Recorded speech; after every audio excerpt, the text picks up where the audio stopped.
Hey guys, Kenny again. So, I thought it was a good time to make a video log today to address a question that I see and hear asked a lot in the amateur boxing community, particularly by fighters that are just starting to spar. The question that I'm addressing is, what should I do if I have a bad sparring session?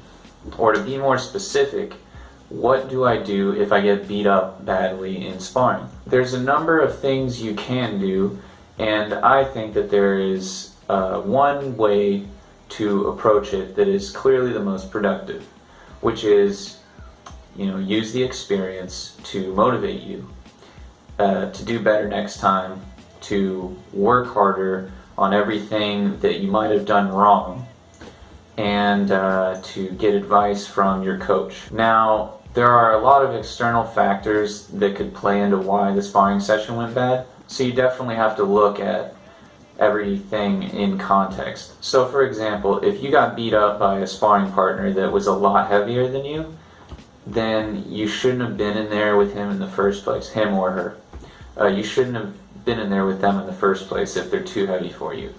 Your coach should be looking out for you and matching you up according to your weight and according to your experience level.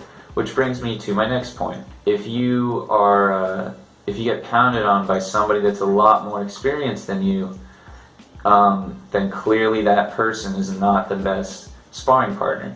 An experienced good sparring partner is somebody that uses their experience to both of your advantages. So they're going to see what it is you need to work on. They can fight down to your level, and at the same time they can keep themselves under control so neither of you get hurt. That's what you want to be looking for in an experienced sparring partner.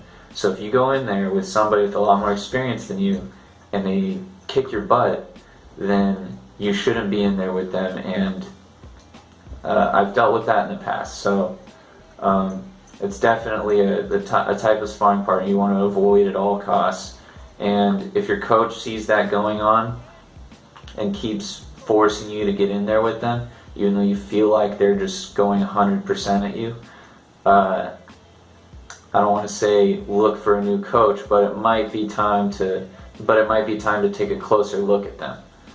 So assuming that you're sparring with somebody of comparable experience and comparable weight, and you have a bad day, just use it to motivate you if possible, because the only other option is to feel down on yourself and to lose motivation for wanting to be the best fighter you can be. I can say personally for myself that anytime I do poorly in sparring against somebody of comparable experience or comparable weight, it lights a fire under me, and I work that much harder next time because I want to surpass anybody that gives me trouble. To be quite honest with you guys, I had a really rough sparring session just yesterday, and that gave me the idea to make this video because I'm very motivated to do better next time I step in there with this guy. It lights a fire under me. I'm going to work super hard today. Even if he's not there, I'm going to wait until the next time I step in with him, and I will do better. I looked at what I did wrong. I talked to my coach about what I did wrong, and that's all there is to it. I have to work much harder.